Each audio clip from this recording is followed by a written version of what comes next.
హే friends, నాకు తెలిసి ఇదే లాస్ట్ వీడియో అనుకుంటా. ఎందుకంటే రేపు మనం డైరెక్ట్గా రివ్యూతో కలుస్తాం, కలెక్షన్స్తో కలుస్తాం. నేనైతే ఈ సంవత్సరం రిలీజ్ అయ్యింది అని చెప్పి అనుకోలేదు ఫ్రెండ్స్. కానీ మన మొత్తం ఊహలన్నింటినీ కూడా తలకిందులు చేసి ఆ క్రిటిక్స్, ఆ న్యూస్ వాటన్నిటిని కూడా తిప్పికొట్టి చెప్పినటువంటి డేట్కి కాకపోయినా కానీ ఎగ్జాక్ట్లీ 6 days లేట్గా అయితే సినిమా రిలీజ్ అవుతుంది. రిలీజ్ అయినా కానీ లేటెస్ట్గా అయితే రిలీజ్ అవుతుంది. అండ్ ఈ సినిమాకి కొద్దిగా హైప్ క్రియేట్ అయింది. ఎంత హైప్ క్రియేట్ అయిందంటే ఇప్పుడు ఈ సినిమా వస్తుందంటే కొన్ని సినిమాలు పారిపోయాయి అంటే మీరు నమ్ముతారా? అండ్ యూఎస్ఏలో చూసుకున్నట్టయితే ముందు వాళ్ళు మారం చేశారంట. ఆ తర్వాత వాళ్ళే కాళ్ళ బేరానికి వచ్చి మరి ఆ యొక్క ప్రొడ్యూసర్స్కి డబ్బులు ఇచ్చి మళ్ళీ సినిమాని అయితే తీసేసుకున్నారంట. తెలంగాణలో, ఆంధ్రాలో కొంతమంది డిస్ట్రిబ్యూటర్స్ కొంతమంది ఓవర్ యాక్షన్ కూడా చేశారంట. వాళ్ళంతా కూడా ముక్కు మీద వేసుకొని సినిమాని అయితే కొనుక్కున్నారు. అసలు దీని వెనక జరిగినటువంటి పంచాయతీ ఏంది, మీ ఏరియాలో టికెట్స్ ఓపెన్ అయ్యా లేదా, ఓపెన్ కాకపోతే ఎప్పుడు ఓపెన్ అవుతాయి అనేటటువంటి డీటెయిల్గా ఈరోజు ఈ వీడియోలో డిస్కషన్ చేసేటటువంటి ప్రయత్నం చేస్తా. మొట్టమొదటి ఏంటంటే వీళ్ళు చాలా అంటే చాలా స్ట్రగుల్ అయ్యారు. మొత్తం మామూలు స్ట్రగుల్ కాదు. ఏ సినిమాకి ఎవరు పడనంత స్ట్రగుల్ అయితే ఈ 14 Reels వాళ్ళైనా, బాలకృష్ణ గారైనా, బోయపాటి సీన్ గారైనా ఈ సినిమా కోసం మరీ పడ్డారు అనేటటువంటిది క్లారిటీగా క్లుప్తంగా అర్థమవుతుంది. దీనివల్ల ఇంత స్ట్రగుల్ పడ్డారు కాబట్టి దానికి తగ్గటువంటి హైప్ అయితే క్రియేట్ అయింది. ఎగ్జాక్ట్లీ సినిమా 5వ తారీఖు రిలీజు, 4వ తారీఖు ప్రీమియర్స్ పడుతున్నాయనంటే బజ్ అనేటటువంటిది, హైప్ అనేటటువంటిది జీరో ఉంది. ఇంకా గంటలో టికెట్స్ ఓపెన్ అవుతాయరా అనేటటువంటిది అప్పుడు కూడా ఇది లేదు. బుకింగ్ కూడా చాలా అంటే చాలా స్లోగా ఉంది. ఎక్కడ కూడా సినిమా గురించి అంతలా డిస్కషన్ చేయట్లేదు. ఇది బోయపాటి సీన్ గారు, బాలయ్య బాబు గారు కాంబినేషన్లో వచ్చేటటువంటి సినిమా. ఇంత మటుకి బోయపాటి సీన్ గారు బాలయ్య బాబు గారితో ఒక్క ఫ్లాప్ ఇలా తీసినటువంటి 3 సినిమాలు కూడా బ్లాక్ బస్టర్గా నిలిచాయి. అరే హైప్ ఏదిరా బాబు, బోయపాటి బాలయ్య బాబు గారు అంటే మినిమం హైప్ ఉంటుంది, మినిమం ఎక్స్పెక్టేషన్స్ మనం చేస్తూనే ఉంటాం. అలాంటి హైప్ ఎందుకు వీళ్ళు ఇంకా క్రియేట్ చేయలేకపోతున్నారు అనేటటువంటి పాయింట్ గట్టిగా వినపడుతుంది. ఇదొక పాయింట్ అయితే ఇంకో పాయింట్ ఏంది, ఇది పార్ట్ 2 అనేటటువంటిది పిచ్చ హైప్ ఉంటుంది ఏ ఇండస్ట్రీలో అయినా. అటు బాలీవుడ్ వాళ్ళు మనకన్నా ఎక్కువ పని చేస్తారు, మన వాళ్ళు కూడా పార్ట్ 2 వస్తుందంటే ఒక హైప్ క్రియేట్ చేసుకుంటారు. ఉదాహరణకి దృశ్యం 2 అప్పుడైనా, కార్తికేయ 2 అప్పుడైనా, KGF 2 అప్పుడైనా, బాహుబలి 2 అప్పుడైనా పార్ట్ 2 వస్తుందంటే చాలు చెవు కోసుకుంటారు. కాంతార 2 వస్తున్నప్పుడైతే అసలు ముందు బయోకాట్ అన్నారు, మీకు తెలుసో లేదో. ఆయన తెలంగాణ వచ్చి హైదరాబాద్ వచ్చి రిషబ్ శెట్టి కనీసం తెలుగులో మాట్లాడలేదు. ఆయనకి తెలుగు వచ్చినా కానీ కన్నడలో మాట్లాడిండు. మా తెలుగు అంటే ఆయనకి ఇంత చిన్న చూపు ఉంది, ఆయన సినిమాని అసలు చూడం, మేము ఆయన సినిమాని బయోకాట్ చేస్తామని చెప్పి ప్రతి ఒక్కరు మాట్లాడారు. కానీ కట్ చేస్తే మన తెలంగాణ నుండి 100 కోట్లు ఇచ్చారు, ఆంధ్ర నుండి 100 కోట్లు ఇచ్చారు. ఎందుకు అలా ఎలా ఇవ్వగలిగారంటే కంటెంట్ మ్యాటర్స్. దీనికన్నా పార్ట్ 2 అనేటటువంటి హైప్ గట్టిగా ఉంటుంది అనేటటువంటిది నాకు గట్టి ఫీలింగ్ అనమాట. సో ఈ విధంగా అఖండ అనేటటువంటిది పార్ట్ 2గా వస్తుంది. రిలీజ్ చేసినటువంటి టీజర్స్ కూడా బాగున్నాయి, ట్రైలర్స్ కూడా బాగున్నాయి, సాంగ్స్ కూడా పర్లేదు అనిపించింది. అయినా కానీ హైప్ ఏది, ఆ బడ్జ్ ఏది అని చెప్పి నేనైతే అనుకున్నా. నిజం చెప్తున్నా ఫ్రెండ్స్, కరెక్ట్గా వీళ్ళు చెప్పినటువంటి డేట్కి రిలీజ్ చేసినట్లయితే ఓపెనింగ్స్ అంతలా వచ్చాయి కావు. కానీ ఇప్పుడు చూస్తున్నట్లయితే ఓపెనింగ్స్ ఏ రేంజ్లో వస్తాయి అనేటటువంటిది తలుచుకుంటేనే మీకైతే షాక్ అయితే. మరి సినిమా ఎంత వసూలు చేయాలి అనేటటువంటిది ఇండిప్తో మాట్లాడేటటువంటి ప్రయత్నం చేద్దాం. మొట్టమొదటి ఈ సినిమాకి హైప్ క్రియేట్ అయింది అనేటటువంటిది నేను ఎలా అంత కాన్ఫిడెంట్గా చెప్తానంటే, ఈ సినిమా వస్తుంది అనంటే 1 కాదు 2 కాదు ఆల్మోస్ట్ 17 సినిమాలు పోసుకుంటాను. 17 సినిమాలు అంటే మాట్లా ఏదో ఒకటే సినిమా, చిన్న సినిమాలు. ఇదైతే అంటే మనం అనుకోవచ్చు ఈ సినిమా రావట్లేదు అని చెప్పి ఎప్పుడో నెక్స్ట్ మంత్ రావాల్సినటువంటి సినిమాలు, ఫెబ్లో రావాల్సినటువంటి సినిమాలు.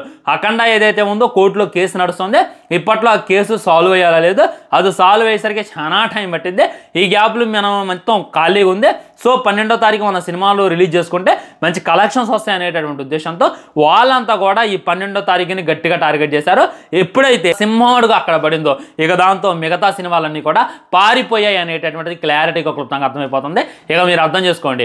ఎందుకంటే ఆ సినిమా రాకపోతే 17 సినిమాలు, రిలీజ్ కావాల్సినటువంటి సినిమాలు ఉన్నాయి, డైరెక్ట్ రిలీజ్ కావాల్సిన సినిమాలు ఉన్నాయి. ఆల్మోస్ట్ 17 సినిమాలన్నీ కూడా వెనక్కి తగ్గే. మోగ్లీ మంచి హైప్నే క్రియేట్ చేసుకుంది రీసెంట్ టైమ్స్లో.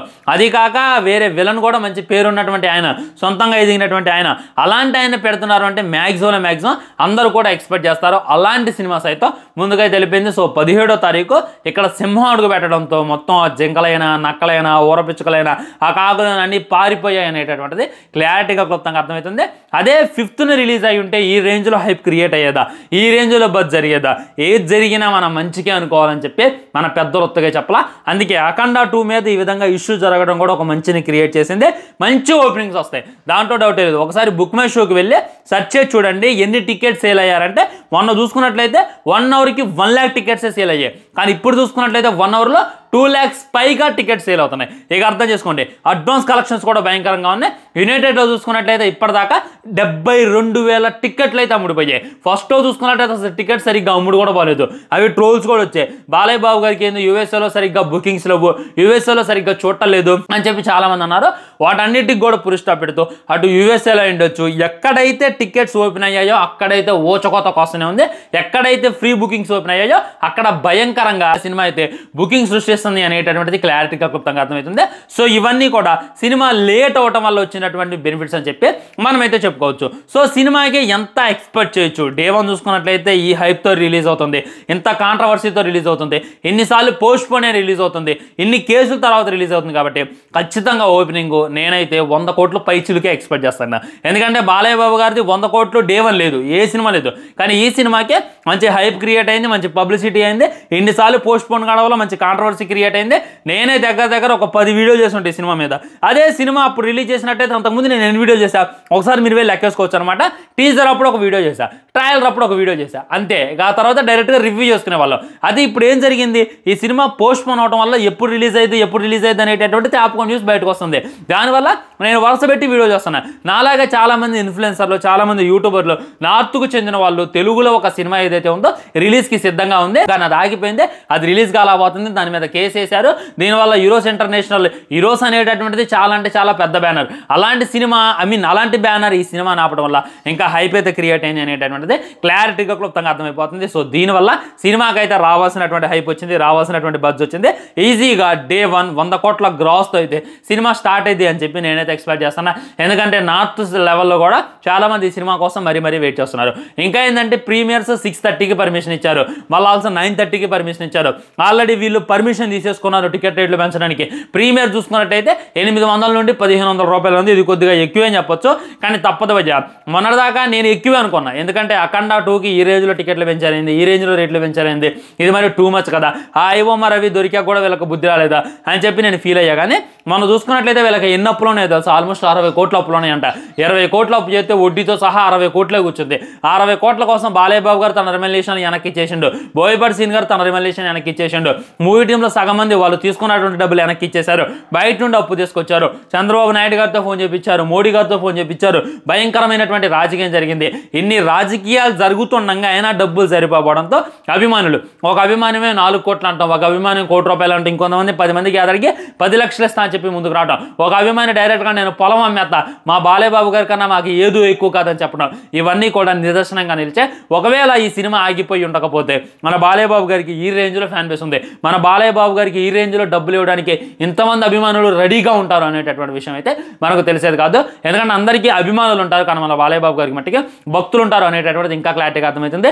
మీరు ఎవరు డబ్బులు ఇవ్వాల్సిన అవసరం లేదు, వాళ్ళంతరికి వాళ్ళే ఆ ఇష్యూని అయితే క్లియర్ చేసుకున్నారు. మ్యాక్సిమం మీరు చేయాల్సినటువంటి పని ఏంటంటే సినిమాని చూడండి, సినిమా చూసి హిట్ అవ్వాలని చెప్పి నేనైతే మనస్ఫూర్తిగా కోరుకుంటున్నా, మరీ కోరుకున్నా. సినిమా హిట్ టాక్ రావాలి ఫ్రెండ్స్. సినిమా ఎలా ఉంది అనేటటువంటిది చూసొచ్చి నేను మ్యాక్సిమం రివ్యూ ఇచ్చేటటువంటి ప్రయత్నం చేస్తాను. ఎలా ఉంటే అలానే మీ ముందైతే చెప్తా, దాంట్లో డౌట్ లేదు. కానీ మంచి పాజిటివ్ సాక్ సంపాదించుకోవాలి.